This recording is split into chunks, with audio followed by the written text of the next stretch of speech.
Pratiquer des soins, faire des recherches, poser des diagnostics, voici quelques-unes des prérogatives que l'on attribue aux médecins, mais qu'en est-il réellement? Docteur Luc Perrineau, bonjour. Bonjour. Vous êtes médecin généraliste et vous enseignez à l'université de Lyon.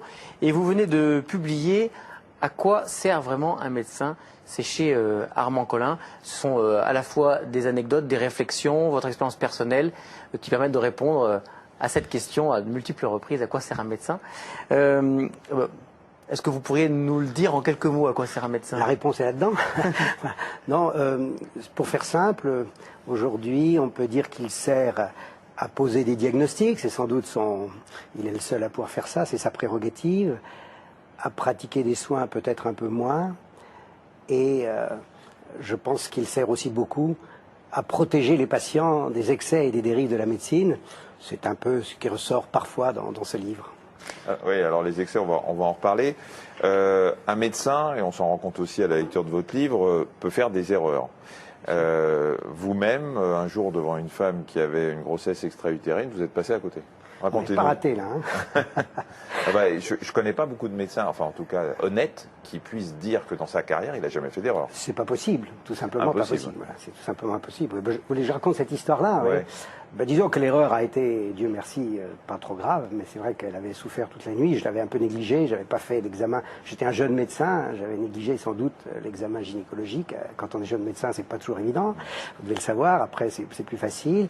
Et après avoir souffert toute la nuit, quand j'ai vu le matin avec un ventre de bois, là, j'ai réalisé qu'il fallait faire vite et ça s'est bien terminé. Ouais. Et j'ai décidé ce jour-là que je ferais mes examens de A à Z, quoi qu'il arrive, et même pour une douleur qui paraît... Oui, à votre décharge, de grossesse extra-utérine, surtout quand on est jeune, c'est un diagnostic très difficile à faire avec de multiples pièges. Voilà. À l'époque, il n'y avait pas l'échographie, hein. Depuis c'est plus facile, il faut y penser, et puis c'est assez rare, puisque cette expérience ne m'a hélas servi à rien, puisque j'en ai plus jamais revu depuis. Non, vous n'en avez plus jamais diagnostiqué. J'en ai plus jamais diagnostiqué. Je pense qu'après il y avait l'échographie, je les aurais vus. Vous dites aussi, un médecin, ça sert à dire non. Ça, je crois que c'est peut-être, si je ne suis pas là pour critiquer mes confrères, loin de là, puisque je défends et je promeus depuis longtemps la médecine générale et la médecine clinique, mais je pense que c'est peut-être le plus gros défaut aujourd'hui de nos médecins, c'est qu'ils ne savent pas dire non. Non à quoi? Non aux patients qui en demandent trop? Il faut dire non aux prescriptions, non aux patients, dire à des patients qui ne sont pas faits pour le cabinet médical, il faut qu'ils aillent voir ailleurs, il faut savoir dire non, et on ne leur apprend pas. Et puis il y a aussi l'aspect tout à fait commercial de la chose, hein. La médecine c'est un commerce jusqu'à preuve du contraire, et quelqu'un qui rentre dans sa boutique, c'est dur de lui dire non, j'ai rien pour vous, quoi. Oui, mais justement, alors quand un médecin dit non à un patient, il a 9 chances sur 10 de le perdre. Il y a des patients auxquels on devrait interdire les cabinets médicaux. C'est clair qu'on les perd. D'un point de vue commercial, c'est très mauvais. Hein. Comme cette femme qui a été opérée 20 fois. Là, vous avez joué un peu au Dr House, un peu quand même, hein, parce que vous êtes un peu amusé, ce que aussi bon nombre de médecins font quand il n'y a rien de dramatique. Racontez-nous aussi. Il faut expliquer. C'est une dame qui vient vous voir en disant j'ai été opéré 20 fois, docteur. Non, oui, elle m'a dit qu'elle avait 21 anesthésies. Et vous dites ne me dites rien. Voilà, c'est un jeu. Je vais deviner vos opérations. Alors l'exploit n'est pas aussi extraordinaire qu'il y paraît. Je ne veux pas faire de la modestie, c'est pas extraordinaire parce qu'à l'époque, si vous voulez, toutes ces personnes qui traînent dans les cabinets médicaux, qui sont ce qu'on appelle la lignée H, nous, hein, hystérie, histrionisme, hypocondrie, très souvent la médecine répond puisqu'il y a une demande. Donc la médecine se doit de répondre. Et très souvent le scalpel répond, hein, et on opérait ces gens de plein d'opérations dont ils n'avaient pas absolument besoin. Hein. L'utérus, les ovaires, la totale qu'on disait. La vésicule biliaire, l'appendicite évidemment, j'en passe, et puis les moindres bobos dermatologiques, et puis en plus il y a des interventions justifiées orthopédiques. Et donc je m'étais amusé, je dis ne me dites rien, parce qu'en plus c'est amusant, parce qu'elle venait me voir après avoir vu 20 médecins, et donc ma réputation était arrivée jusqu'à ses oreilles, et je me devais d'être très bon, je rigole. Hein. Et donc je lui ai dit mais je vais deviner, et je m'étais très peu trompé, j'avais fait la liste des opérations que vous pouvez avoir, et il y a 2-3 erreurs que je mets dans le livre, et l'histoire est vraie. Vous êtes trompé sur les hémorroïdes. Voilà, exactement. J'étais sûr qu'elle avait dit moi, elle m'a dit non. C'était culotté déjà de lui dire, voilà, dans la liste des 20, vous êtes sûrement fait opérer. Pourquoi vous avez eu l'impression que cette femme avait été opérée des hémorroïdes? Pourquoi vous pensez? J'ai dit non, c'est une idée comme ça que j'ai eue. Voilà. Et ça, c'est une consultation qui a été. Je lui ai dit, écoutez, je pense que vous n'êtes pas en trop mauvaise santé. Évitez de voir les médecins, vous porterez beaucoup mieux. Voilà. Bon, et vous l'avez plus jamais vu? Voilà. Moi, en tout cas, plus jamais. Je pense. Alors, soit elle veut pas vous voir parce que vous répondez pas à ses angoisses, soit elle veut pas vous voir parce qu'elle a suivi vos conseils. Mais je suis pas très fier de ça parce que c'est vrai que personne-là, on ne sait pas qu'en faire. De toute façon, je suis pas très fier de cette histoire, mais comme vous l'avez noté, je suis bien obligé de répondre. Voilà, c'est pas mon... Voilà, mais c'est vrai que c'est une réalité quotidienne quand même pour les médecins.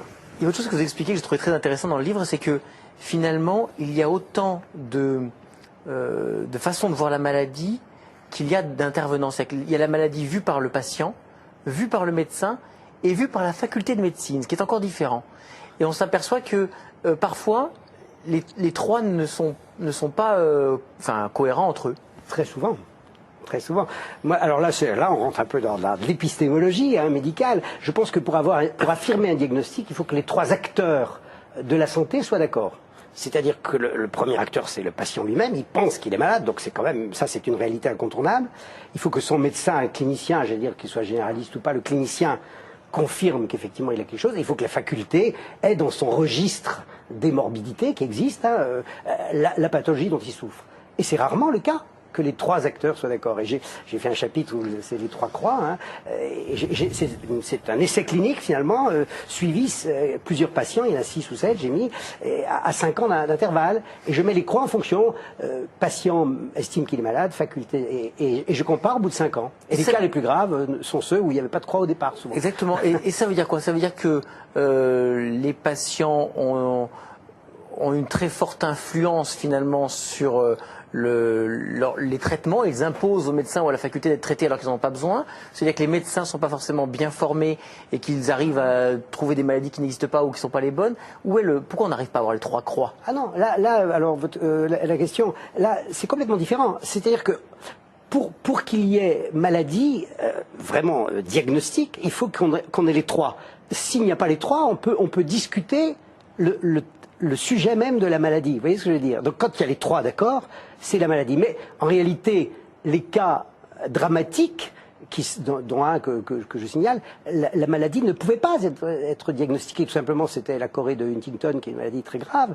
On n'avait pas les moyens de le faire. À l'inverse, vous prenez l'exemple d'une dame qui se sent malade, qui est traitée par d'autres de vos confrères, qui sont pas d'accord, qui sont pas d'accord avec vous. Et là, il y a un problème de la science finalement. Il y a les cas des diagnostics qui sont contestables et contestés.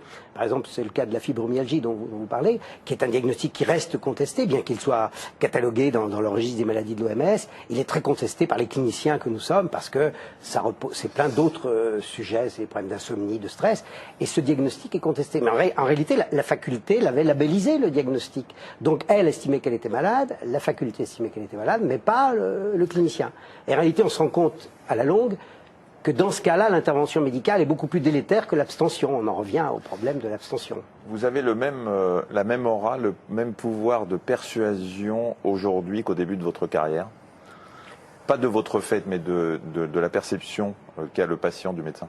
C'est-à-dire que, comme on dit, on prend de la bouteille quand même. Donc quand vous avez de la bouteille, vous êtes plus crédible qu'en étant jeune médecin. On a sans doute les mots qui viennent, les phrases, les mots qui viennent plus facilement. On est capable de plus d'incitation. Je crois qu'un vieux clinicien est sans doute moins prescripteur de médicaments qu'un jeune clinicien, très souvent. C'est pas une règle. De médicaments et d'examens complémentaires. Et d'examens complémentaires. Donc notre parole a sans doute plus de poids. C'est ce qu'on appelle la bouteille en termes... voilà. Donc on arrive. Mais malgré tout, l'âge ne suffit pas. On est quand même dans une société... on est dans une médecine technologique. On est dans de l'ingénierie biomédicale. Comme je dis souvent, la faculté ne forme pas des soignants. Elle forme des ingénieurs biomédicaux. Et il est très difficile d'échapper au système de l'ingénierie biomédicale. Vous n'avez plus de migraine qui n'ait pas eu son scanner. Ça, c'est pas possible. C'est plus possible. On rappelle le titre de votre livre, « À quoi sert vraiment un médecin ?» C'est chez Armand Collin. Merci beaucoup. Merci. Merci à vous.